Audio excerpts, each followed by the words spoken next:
नमस्ते।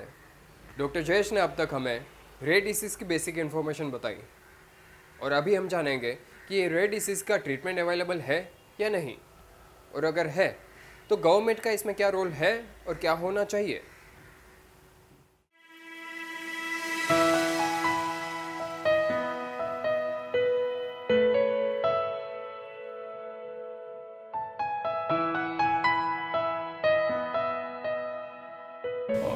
Dominant condition है उनके लिए हम ट्रीटमेंट ज़्यादातर नहीं होती हैं, लेकिन जो मेटाबॉलिक डिसीज़ है या स्टोरेज डिसऑर्डर्स है, मेपल सीडर प्यूरिन डिसीज़ है या गैलेक्टोजेमिया, तो उनके लिए तो ट्रीटमेंट अवेलेबल है।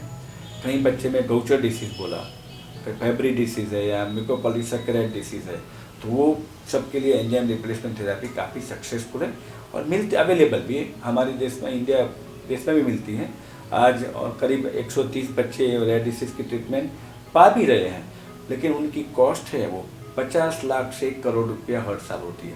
5% रेयर डिसीज में ही ट्रीटमेंट है, 95% में ट्रीटमेंट नहीं है।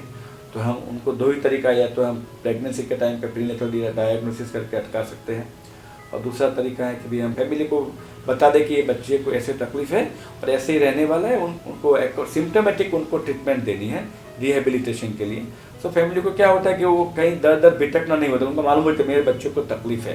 काफ़ी पेशेंट है जो फुली कर सकते हैं, बहुत बहुत फुली, जैसे गौचर डिसीज मैंने बोला, MPS 1 बोला, MPS 2 बोला, तो वो पेशेंट को हम फुली क्योर कर सकते हैं। उनको एंजाइम रिप्लेसमेंट जैसे अर्लियर द डायग्नोसिस बच्चे में जब भी होता है तभी अर्लियर द डायग्नोसिस, ये बच्चे को 6 साल में 6 महीने के अंदर डायग्नोसिस हो गया और उनको ट्रीटमेंट शुरू कर दिया तो उनका बिल्कुल नॉर्मल रिस्पॉन्स आता है। वो बच्चे इंजीनियर भी बन जाते हैं, डॉक्टर भी बन जाते हैं, एज नॉर्मल।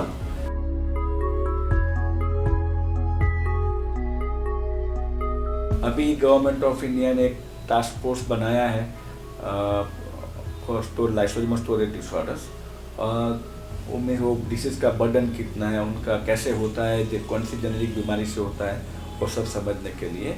और दूसरा, गवर्नमेंट ऑफ इंडिया ने भी रेयर डिसीज रजिस्ट्री शुरू की है पूरे देश में।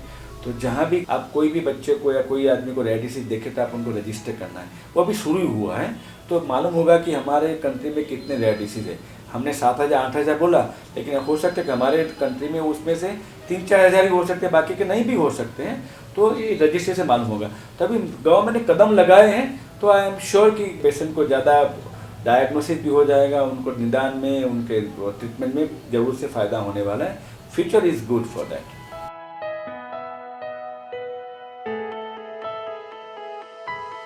तो रेयर डिसीज पॉलिसी तो बना दी उन्होंने, उसमें सब 100 करोड़ रुपीज़ देने वाले हैं जो उनके डायग्नोसिस के लिए, ट्रीटमेंट के लिए।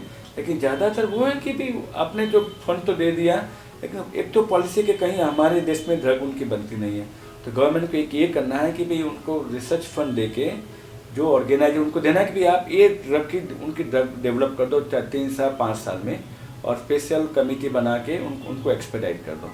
दूसरा ये है कि हर स्टेट में एक रेयर डिसीज सेल बनाइए कि भाई इनको रेयर डिसीज है, जैसे सिविल हॉस्पिटल है तो वो पेशेंट वहाँ ही जाएगा और उनको गवर्नमेंट से अलग लगे, पब्लिक प्राइवेट पार्टनरशिप के तरीके से कहीं भी कोने में वो स्टेट में किसी को रेयर डिसीज होगा तो वो वहाँ जाएगा, उनका निदान होगा, उनका फिर ट्रीटमेंट हो सकती है तो वहाँ होगा, वो नहीं हो सकते फिजियोथेरापी या उनको काउंसलिंग देना है, everything is at one centre. वो एक ज़रूर है, और हमने गवर्नमेंट को लिखा भी है कि भी आप ऐसे करना चाहिए। अभी वो तो गवर्नमेंट के हाथ में कैसे करना चाहिए, लेकिन I am sure government is positive है, तो एक इसके बारे में वो जरूर से स्टेप्स लेगी उसके बारे में।